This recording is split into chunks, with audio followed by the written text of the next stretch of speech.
साथियों, 21वीं सदी का आने वाला समय बहुत महत्वपूर्ण है। आजादी के बाद के 70 साल में भारत विश्व की 11वीं सबसे बड़ी अर्थव्यवस्था बना। 70 साल में 11वीं। लेकिन पिछले 11 साल में ही भारत विश्व की 5वीं सबसे बड़ी अर्थव्यवस्था बन चुका है। और वो दिन दूर नहीं जब भारत विश्व की 3री सबसे बड़ी अर्थव्यवस्था भी बन जाएगा। आने वाला समय नए अवसरों का है, नई संभावनाओं का है। और इस अहम कालखंड में भी भगवान राम के विचार ही हमारी प्रेरणा बनेंगे। जब श्री राम के सामने रावण विजय जैसा विशाल लक्ष्य था, तब उन्होंने कहा था, सौरज धीरज ते ही रथ चाका, सत्यशील दृढ़ ध्वज पताका, बल विवेक दम परहित गोरे, क्षमा कृपा समता रजु जोरे।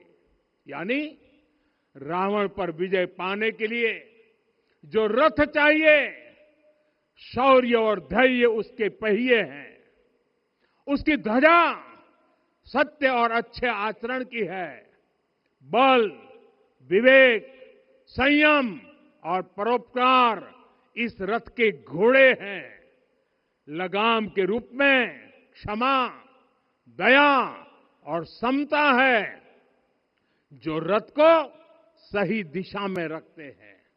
साथियों, विकसित भारत की यात्रा को गति देने के लिए ऐसा ही रथ चाहिए, ऐसा रथ जिसके पहिए शौर्य और धैर्य हो, यानी चुनौतियों से टकराने का साहस भी हो और परिणाम आने तक दृढ़ता से डटे रहने का धैर्य भी हो।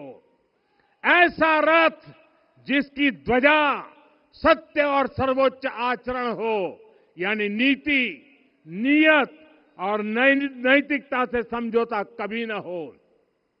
ऐसा रथ जिसके घोड़े बल विवेक संयम और परोपकार हो, यानी शक्ति भी हो, बुद्धि भी हो, अनुशासन भी हो और दूसरों के हित का भाव भी हो।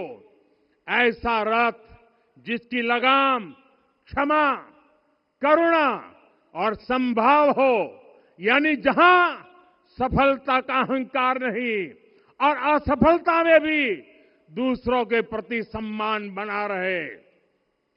और इसलिए मैं आदरपूर्वक कहता हूं, ये पल कंधे से कंधा मिलाने का है, ये पल गति बढ़ाने का है। हमें वो भारत बनाना है जो राम राज्य से प्रेरित हो, और ये तभी संभव है जब स्वयं हित से पहले देश हित होगा, जब राष्ट्र हित सर्वोपरि रहेगा।